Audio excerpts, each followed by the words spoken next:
Fala, nação santista, como vocês estão? O Santos estressou vocês hoje? Hoje não. Meu nome é Gabriel Zupo, do canal Sincero Santos. Não se esqueçam de se inscrever no canal, curtir e compartilhar o vídeo e ativar o sininho. E para você que tem Instagram, seguir a página do canal, Sincero Santos, tudo junto. Lembrando que lá eu tenho a parceria com a página Torcida Alvinegra, onde eu faço uma live semanal com o resumo da Semana do Santos e também tiro as suas dúvidas. Bom, gente, o tema de hoje são dois debates que eu trago aqui para vocês. Um sobre o David Washington e o outro é a questão que o Santos soltou uma nota sobre a suspensão do contrato com Eduardo Bauerman. Então vamos começar pelo assunto David Washington. Por que desse tema? Porque o jogador, nesse período que assumiu a titularidade na ausência do Marcos Leonardo, vem dando muitas expectativas, muita esperança para a torcida para que a gente tenha um ano melhor. E esse jogador vem mostrado com esse seu potencial que a gente pode realmente ter um ano melhor. Só que a questão do debate que eu trago aqui é para a torcida ter um pé no chão em relação a ele. Porque o jogador realmente tem um grande potencial. O jogador realmente tem um grande futuro pela frente.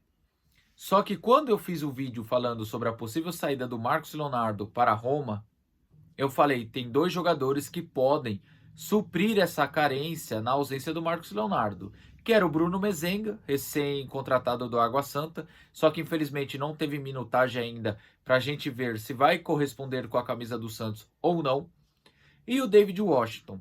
A minha preocupação em relação ao David Washington naquele vídeo é igual a esse vídeo, que era a seguinte preocupação.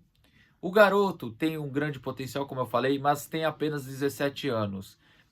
O jogador realmente tem feito partidas que parece um veterano em campo. Só que o que acontece, gente? Quando o jogador sobe da base, muda toda a forma de jogar, muda a intensidade. É muito legal ele começar já mostrando o serviço, é muito legal ele começar correspondendo. Só que um garoto de 17 anos, a qualquer momento, pode oscilar. Um garoto de 17 anos, em alguns momentos, pode errar a escolha certa em alguns momentos de decisões. Então, o vídeo é para deixar a gente com o pé no chão em relação ao David, para quando acontecer essa oscilação, para quando ele errar, a gente não criticar ele ou queimar ele para que o jogador fique abalado psicologicamente. Porque quando ele errar, quando ele oscilar, é o momento da torcida abraçar o jogador que é uma prata da casa e colocar ele de volta em uma boa fase, tá bom? O David Washington, gente, é o tipo do jogador que toda vez que ele pega a bola, faz com que o torcedor levante do seu lugar para ver o que ele vai fazer. Fazia muito tempo que eu, indo no estádio, que eu não levantava no momento que o jogador tocasse na bola. Eu podia falar que jogadores assim, que quando recebe a bola, que você já espera algo diferente, faz com que a torcida já levante, criando aquela expectativa. Na minha visão, eu tinha essa expectativa no Soteldo em 2019.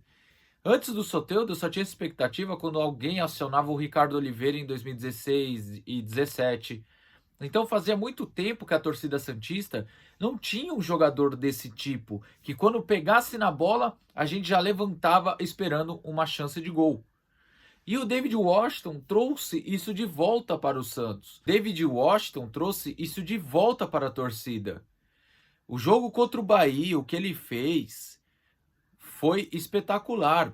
Como eu falei, parecia um jogador veterano tendo apenas 17 anos. A chapada do gol contra o Vasco foi coisa de craque, coisa de quem sabe. Então esse vídeo estou fazendo para que a torcida tenha o pé no chão, porque é um garoto novo que está começando com um grande potencial, tem tudo para ser um grande jogador.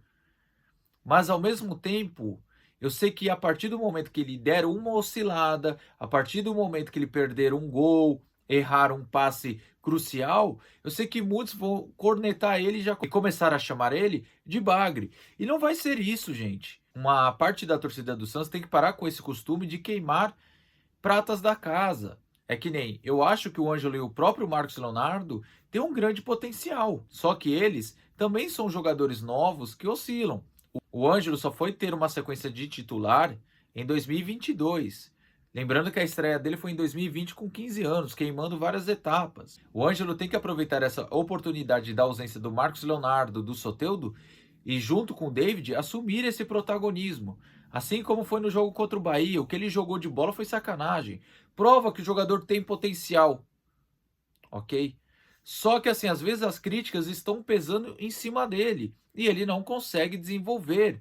É um jogador que mostra ter medo de vaias, de críticas. E eu não vou condenar ele porque é um garoto novo, e isso é normal. O Marcos Leonardo, ano passado, a gente já debatia sobre a possibilidade dele jogar na seleção principal. Esse ano realmente ele está muito abaixo do que a gente espera do Marcos Leonardo. Só que não é o momento da gente chamar ele de duro, não é o momento da gente chamar ele de caneludo, porque a gente sabe que ele não é. A gente sabe que ele tem um grande posicionamento, a gente sabe que ele tem uma boa finalização, a gente sabe que ele é raçudo, a gente sabe que ele é brigador, gosta do contato físico com o zagueiro, apesar de não ter uma grande estatura. Lógico que também ele precisa aprimorar alguns fundamentos técnicos, por exemplo, a cabeçada, ele precisa melhorar, ainda mais querendo ser um 9 de um time, tá bom? Então, aonde eu quero chegar na questão do David Washington? Tem um grande futuro e provavelmente, até quando voltar o Marcos Leonardo, que estava em má fase aqui no Santos, deve ser mantido de titular. Isso se o Marcos Leonardo também não for vendido. Então, se a torcida parar, colocar o pé no chão um pouquinho em relação ao David Washington e aproveitar o momento de uma nova joia surgindo no futebol com a camisa do Santos, e quando oscilar, ao invés de queimar o jogador, levantar o jogador, apoiar o jogador, o Santos tem uma grande joia nas mãos. Então, meu medo é que a torcida, no primeiro momento da oscilação de David Washington, poder queimar o jogador. Tá bom, gente? Então a discussão fica assim: o David Washington é um grande jogador, o David Washington tem um grande potencial. Acho que ele é fora do normal. Eu acho que ele é diferente. Mas a gente tem que ter calma porque tem apenas 17 anos. Então, quando ele oscilar a primeira vez, assim como estamos muito empolgados em relação ao jogador, a gente, na primeira vez que ele oscilar, a gente tem que apoiar e reerguer o jogador. Eu vejo dessa forma. A mesma forma digo para os outros jogadores que subirem da base. Tá? Agora já passando para o segundo assunto. Esse assunto eu não vou me alongar muito, porque eu já dei minha opinião em relação a Eduardo Bauerman, que foi citado nas conversas da Operação Penalidade Máxima, que é investigada pelo Ministério Público de Goiás. Ontem, o Santos suspendeu o contrato com o jogador. Então, eu só quero falar que foi a decisão correta, tá bom? Como eu falei, eu não sou muito bom nessa questão jurídica. Eu sempre pergunto para amigos, familiares que trabalham na área. E pelo que eu entendi, é a melhor opção que o Santos tem para fazer nesse momento. Por quê? Porque o Bauerman não vai receber mais salário do Santos enquanto o contrato estiver suspenso. Esse é o primeiro ponto importante. O segundo ponto, por que o Santos ainda não rescindiu? Porque pode acontecer do Bauerman, depois do julgamento, ele ser absolvido, ser considerado inocente. Às vezes o Ministério Público pode falar que ele fez isso porque estava sendo ameaçado e absolver o jogador. Aí ele põe o clube na justiça, processa o clube e o clube, que já é uma vítima de todo esse processo, acaba sendo prejudicado depois. Então a questão da suspensão de contrato impede que no futuro o Bauerman possa fazer isso e também faz com que, se caso o Bauerman for condenado, for julgado, culpado, o Santos pode processar o jogador e ganhar uma indenização. Então, a questão da suspensão do contrato do jogador, eu acho que é a escolha ideal para o momento. Em relação ao que ele fez, já falei aqui, para mim o jogador que faz isso não merece nunca mais jogar bola profissionalmente. Por mim, se ele for condenado, culpado, ele tem que ser banido do futebol para sempre. Bom, gente, são esses os dois debates que eu trouxe aqui no canal. Deixe a sua opinião aqui abaixo nos comentários. Tamo junto, até a próxima e sempre Santos.